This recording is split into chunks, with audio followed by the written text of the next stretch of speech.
Live and in humongous color from west of the Rockies. Let's make a bacon with Ace. Another beautiful day here on the homestead. Today we are going to be doing some plumbing. Welcome to the plumbing zone. What do we got? Well, the electric water heater, made it here yesterday.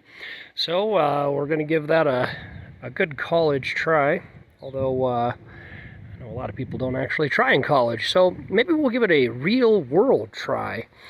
And get this little guy installed. 7 gallons is the capacity, 1440 watt, 150 psi max. This is a unit that is made for going underneath a sink, but this isn't going to be powering just a sink. This is going to be powering 2 sinks, so a kitchen and a bathroom sink, and a shower. And we'll see how it works. I'm still going to be keeping the propane heater. That's not going to be going anywhere, in theory. There's not a lot of space, and this box is a lot bigger than what I thought the water tank would be. But that's maybe just me underestimating. But we'll find out, you know. Got to try new things. Got to try stuff. Got to try new things. See if things work. See if things don't. You know, go beyond. Go beyond the standard and be something different. That's what this is all about. Trying something different. This has been tried in other RVs. On the Amazons, there's quite a few reviews of people using this, or even the smaller one, in RV situations. You know, it's not going to be lightning fast. You know, it's not a 240 volt, and it's not, you know, superheated propane, you know, in addition to this kind of thing. I mean, it is what it is, ladies and gentlemen. However, does that, you know, is there still the possibility that with the lines and the way I connect them, that I might be able to do both electric and propane at the same time, heating both of the units? They're in the same space, so you know they share a little bit of heat that way, not much, but the lines have the water going, you know, maybe first to the electric and then, you know, to the propane, or vice versa, from the propane, start it there, and then you know, it finishes it off with the electric. I don't know. We'll see and find out. I'm interested to see what happens with this, you know, little master of disaster. It is cold outside. It's around 40 degrees. My hand is chilled. Fall is here, and just gives me further whatever that, holy crap, bud, you got to get your canister moving, because time is running out. So that's what we're going to do today. We're going to be doing some plumbing. I'm going to do some stretches, get ready to rock, and then we'll get going on this. I'll show you the inside and go from there. All right, so in reality, not a lot of space up in here, but should be enough space. Is that guaranteed? No, this is not a guarantee. So we're just gonna, you know, we're gonna wing it. We'll do a little wingy, and see what we got. I'll get the other one out of the box, and then do some test fitment to see how she fits. Because I mean, there's only one place to go. It's right here, and then I gotta have the other one working right here. So the only place that's gonna be for business otherwise is going to be right in this little area right there, so not a lot of space. So we'll see what I can make happen, but I'm going to get it out of the box and go from there. And just like that, it's installed. Never having to ask the question of, is it in? It obviously is. Put into the crevasse in the closet here. We have it installed. Definitely, she is a big unit. 7 gallons, ladies and gentlemen. I didn't expect it to be that big. Yep, lots of things I could say that are not appropriate for YouTube, but I'm not going to. I swore that, it's like, oh, well, that's a full big chungus. It's like, oh, that's not going to be any bigger than that. It's like, no, it's way bigger than that. So that comes with some interesting things there. Why is it so much larger? Well, I'm not sure the capacity on this. Let's see. Looking at the wall here to see if it actually says the capacity of the water heater. It says it's an Atwood G6A7E. So this is either a 6 or a 7 gallon, most likely a 6, I'm guessing. Propane water heater, but this guy is much bigger. What's the reason behind that? Well, I'm guessing that the reason behind that is due to insulative properties. That it's got more foam insulation in there to keep the heat in where it's supposed to be, and so that's my guess. But yeah, I didn't expect it to be quite this large, but it is quite this large. As you can see from the, going down to the rim of where the closet used to be, it definitely sticks up a good portion above that. What I might do, will not do at the moment, might do at a later point in date and time, is this guy here is stapled into the wall. This guy here is stapled into the wall, and then there was another bracket over here that, as you can see from the marks, where it was stapled into the wall. It's possible I just might move it on up, and put it, put it over that, to have a base. But the reality is, I'm not going to be putting anything on the ground here. This closet is going to be for hanging clothes only. I'm not going to be putting anything on the baseboard, and this gives it more access during the winter time to be able to soak up some of that good heat. The good heat. Where's that good heat come from? Comes from the heaters I've got out here. Yeah, they'll be on every once in a while, but these are not going to be on all the time. And so, I don't want the pipes to freeze and stuff like that. I am going to gently, because these pipes, they are in there. And there is not a lot of room, and I gave them as much, like, these are big sweeps. There's more pipe that needs to be there by design, and that's so if I have a leak or something of that nature, and I tested it overnight, there is no leaks at this point in time, but that doesn't mean that there won't be leaks later, kind of thing. It's just the reality of it, moving and jostling down the road to get to the ranch. But I wanted to make it so that I could cut them off and then, not be short. I don't want to be short.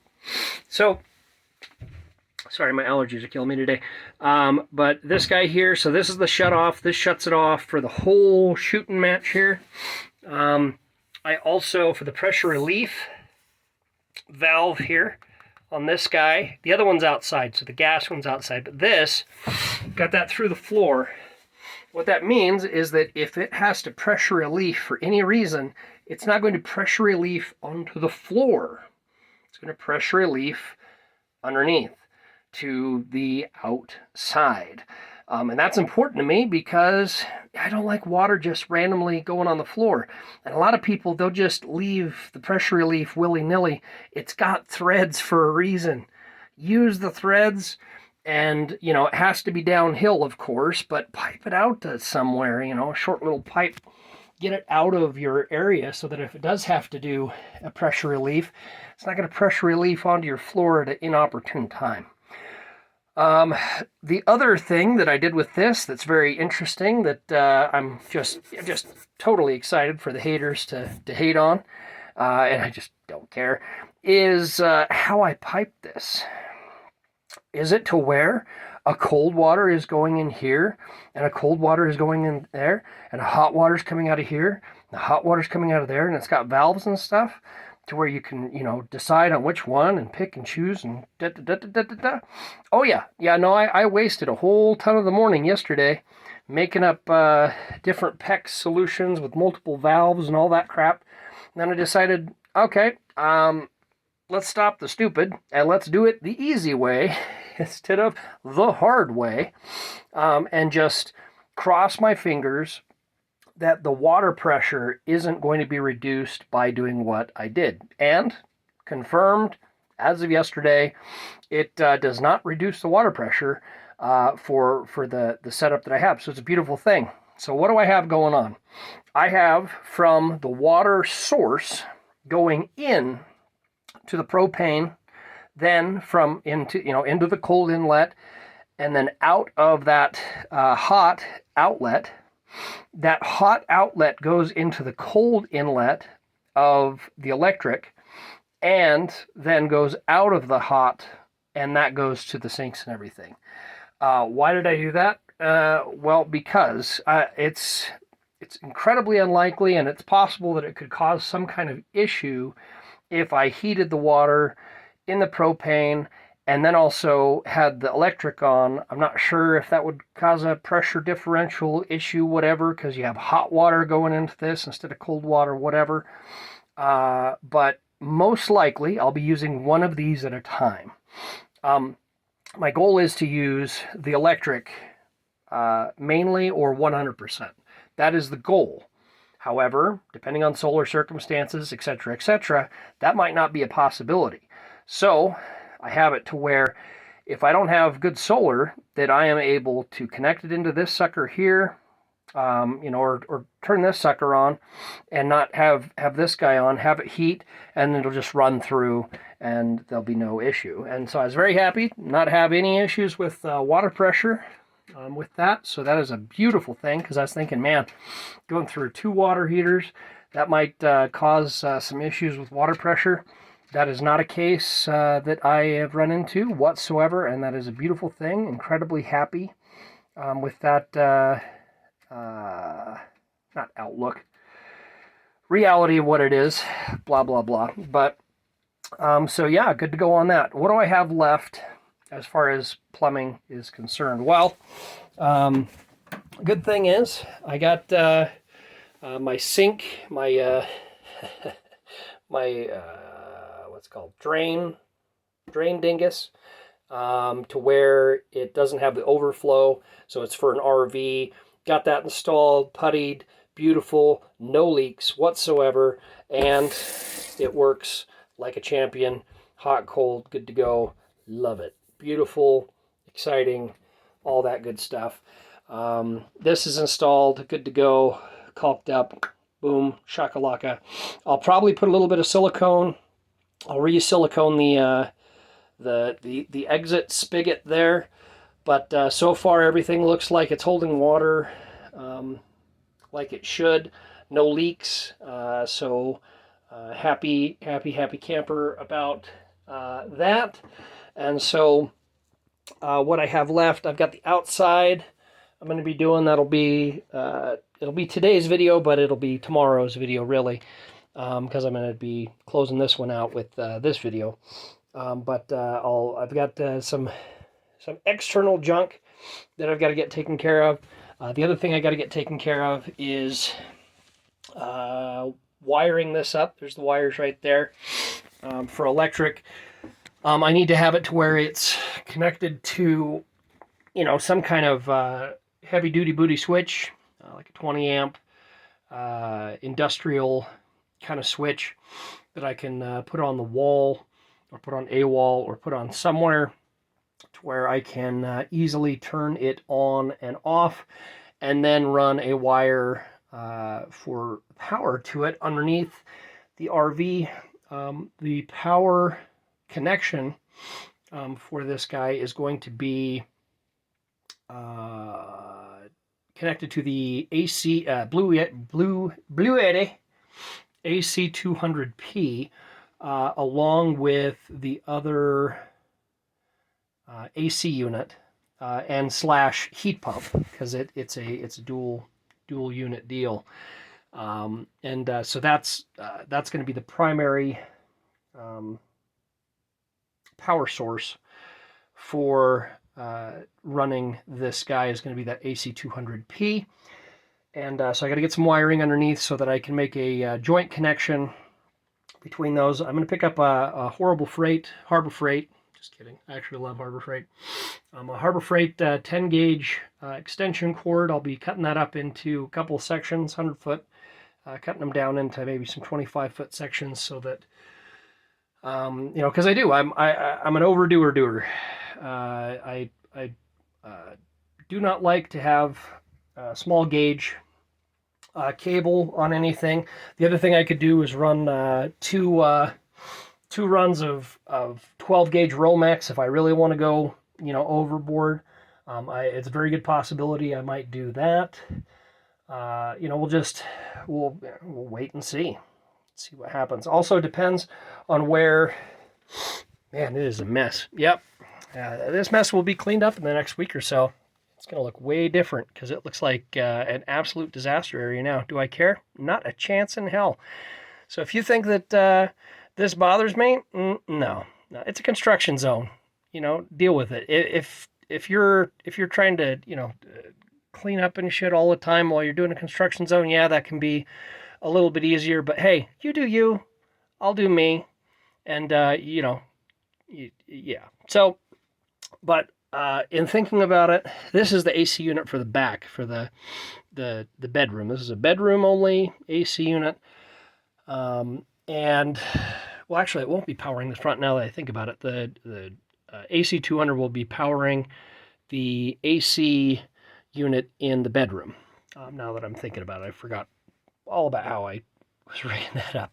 So the wire is going to be shorter that I'll have to do for that. So beautiful thing. But yeah, so I need to run that, and we'll be good to go. But yeah, this will look completely different in the next within the next week, because I'll be wrapping this baby up. It'll be all good in the neighborhood.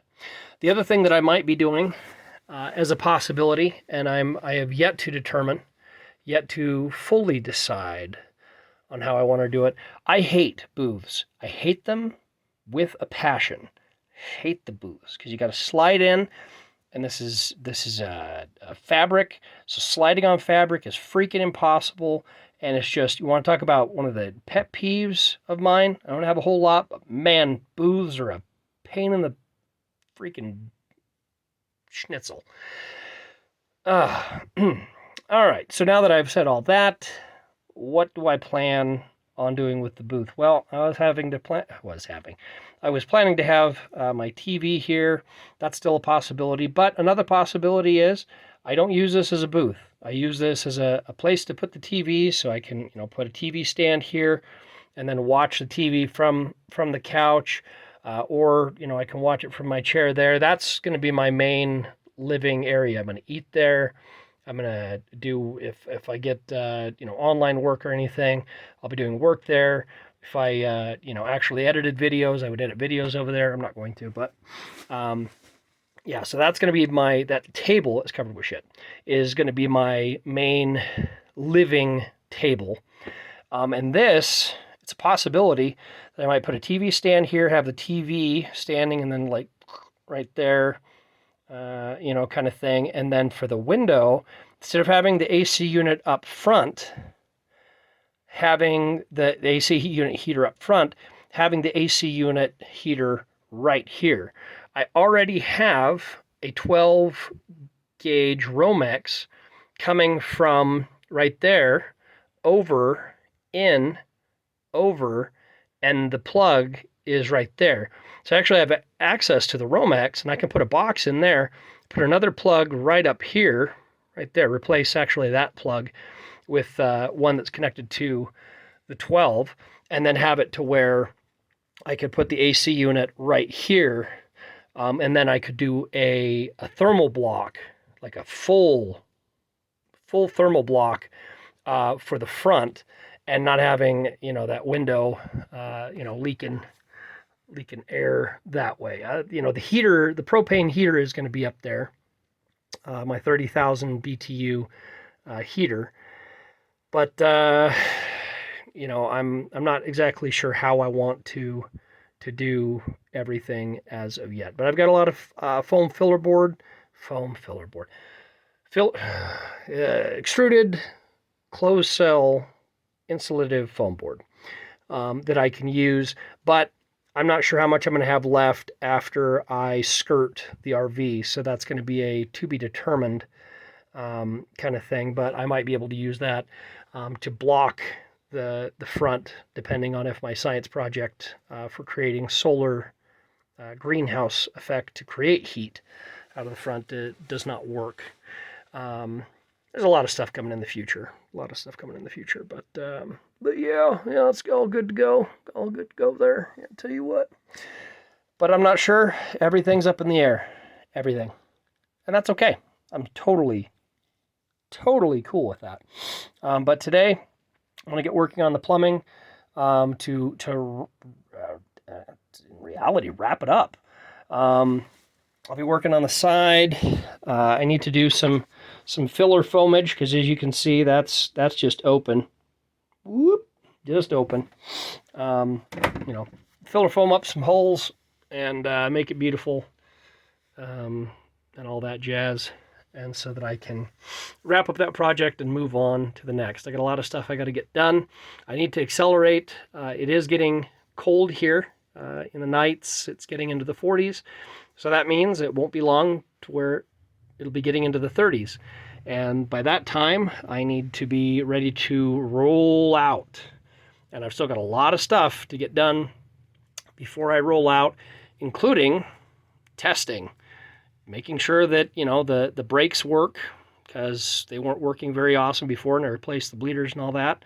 You know, that works. I've got to do a little bit of driving around the local area here, have the unit shift, do its shifty snake thing like all RVs do, and see if the roof holds up. I need to finish off the roof, and do some other stuff. So I'm going to do my very best, depending on my pain from my neck. Depending on that, I'm hoping that I'll have everything ready to roll here within the next week. But it'll probably be 2 or 3. It's just the reality of life. So that's all for now. Much love and hugs and all that good stuff. And talk to you on the next video. A goodbye.